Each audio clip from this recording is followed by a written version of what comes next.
Hi there, I'm Justin, and my dad ran away to a different country, leaving me with $500 million in my bank account. I grew up thinking we were poor. I only ever got one new pair of sneakers every other year. I even had to wear my big brother's old clothes. I wished we were rich. Every night. But I never thought it would ever come true. I certainly never thought we were secretly rich. Or at least my dad was. But looking back now, I'm more surprised that none of us ever figured it out. Dad was always saying it after all. He'd be sitting down in his armchair watching the news, and then suddenly he'd blurt out, "Oh, it won't be long now. I'm gonna make millions off of this. But then I'll be off." We always thought he was going a bit bonkers, that the stress of his job was getting to him, and that maybe Grandpa passed down his genetic predisposition to mental illness. It turned out we were all wrong. Turned out, my dad was working on a secret invention for the government all those years, and he used all that funding to work on it by himself. And when he was successful, he found out that he didn't like how the government planned to use it. And so, he sold off his invention to a private company who planned to use it for good. He made a lot of money. But it also meant he had to go on the run. He was named an enemy of the state. That was how we found out all about his top secret work. And that was why, one regular Wednesday morning, we woke up and Dad was nowhere to be found. The authorities came to our house without warning, and they took me and my brother with them. They separated us the moment we got to some gray, scary-looking building, and they began to interrogate us. I knew Harry was somewhere near, though, 'cause I could hear him screaming in pain. "What you're doing is illegal. You're not allowed to do this." The lady who wore a military suit only laughed at me. "Sweetheart, here we are, the law, and we can do exactly what we want to you. Now, tell us exactly where your dad is." But what was I gonna say? I knew as much as they did about where my father was. Perhaps even less.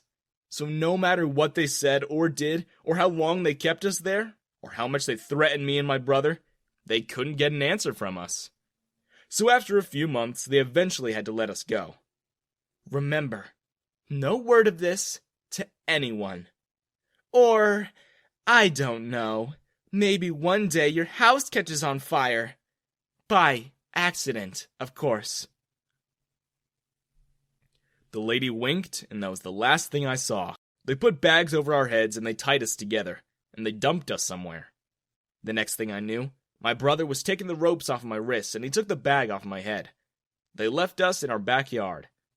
The first thing I did was check my pockets, and I breathed a sigh of relief when I found it was still there. My pants had a secret pocket where I always kept a recorder. My dad's paranoia and his constant reminder to always record everything finally was paying off. I kept it to myself and never told anyone, not even my brother. It was that same day that I found out I was finally rich. When I got to charge my phone and I opened it up, I got a notification from my bank. I checked my account, and I couldn't help but scream out in shock.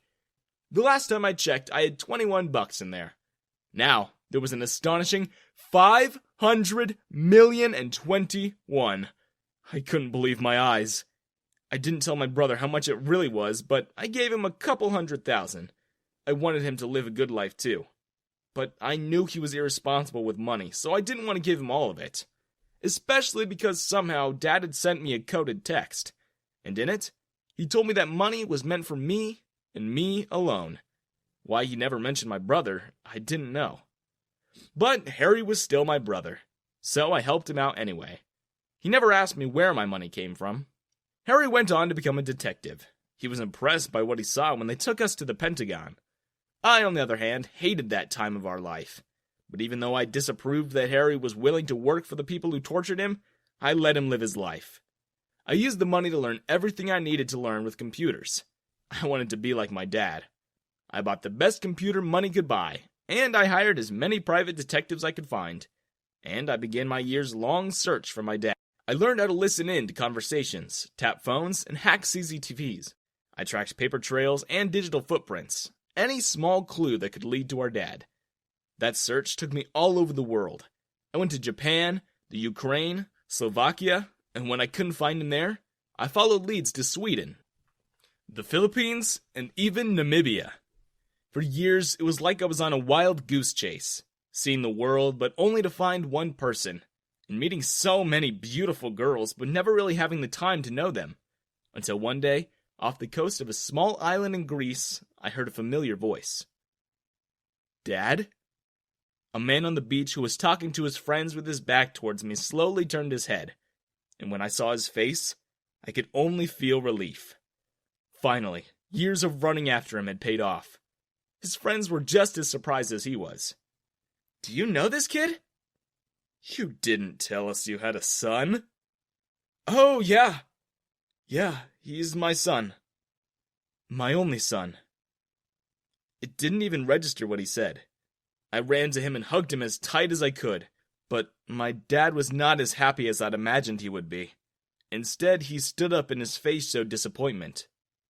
I told you not to look for me. I warned you. Whatever you recorded, keep it secret. Keep it safe.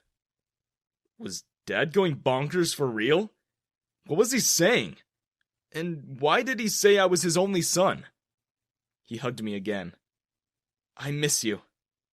And now, I'm gonna miss you again. Freeze! FBI! Out of nowhere, agents hiding in plain sight in civilian clothes appeared, and they took Dad from me. I didn't want to let him go, but they threatened to arrest me too. My brother was there, and that was how I pieced it all together. There was probably a lot of things I didn't know, but what I found out told me all I needed to know. My brother wasn't really my brother. He was a spy from the government. He was the guy they sent to monitor my father's work, and to make sure he didn't run away with his invention, he only introduced Harry as my older brother because I was way too young to understand anything back then. The reason he didn't want me to tell Harry anything or give him any part of the money was because of that. And the moment I did signal to Harry that I'd been in contact with him, that was why my phone went missing for a couple of days after I gave him the money. And that was why he pretended to go to school to be a federal agent. He was probably reporting to his superiors all that time while he pretended to go to school. Dad literally told me I was to keep Harry out of it. And instead, I led him right to Dad. I failed him. But more than anything, I felt hatred for Harry. I trusted him and treated him like my own brother. I even stood up for him when I thought he was being tortured. He must have been laughing his butt off, given the performance of his life on that day that my dad disappeared. And he must have found it hilarious that I just handed him hundreds of thousands of dollars out of nowhere, essentially funding his following me around the world in search of his fugitive. It was so stupid. But not anymore. I joined up with the connections I made in the dark web. They knew my story, and they hated authority too. Some of them were the best hackers in the country, and so, with my money and their expertise, we set out on a mission.